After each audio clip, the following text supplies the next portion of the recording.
My name is Floyd Marenkov. I am Junior Vice Commander for Parker VFW Post 4266 to remember our veterans and in particular POW and MIA soldiers and service members.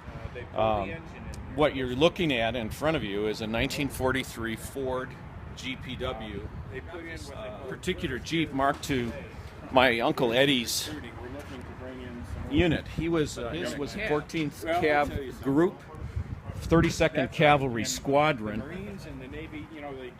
and we surmised from research online that he was in Troop B.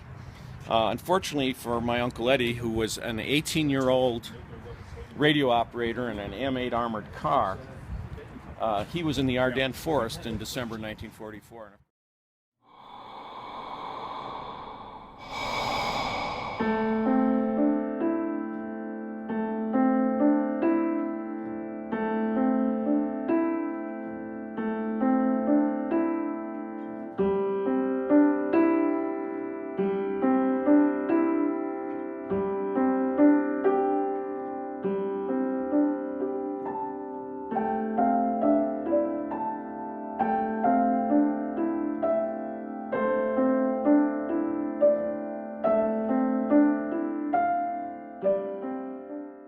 This is Edward John Kasmar. This display is dedicated in his honor.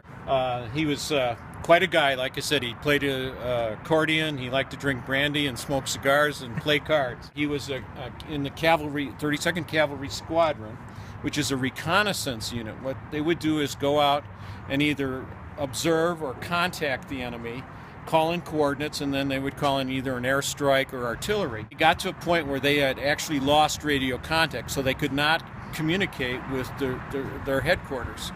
And so as they pushed out, they came into contact with the Germans, and there was some heavy fighting and so on and so forth, and they pulled back, and they realized that they were totally surrounded, and they were surrounded by German Panzer tanks, which are heavy armor, and they had all light-skinned vehicles. So they thought the only thing they could do, since they're out of radio contact, if they wanted to survive, was to surrender. And that's how he ended up in the POW camp. And the story he tells is just about the time they surrendered, artillery started firing in their general vicinity. The German officer was furious. They had him lined up in a drainage ditch, and they set up machine guns on both sides. And the artillery was still coming in when one of his men who could speak German convinced the German officer that they were out of radio touch with headquarters, and they broke down the machine guns and marched him off. So he came that close to being probably cut down in the drainage ditch.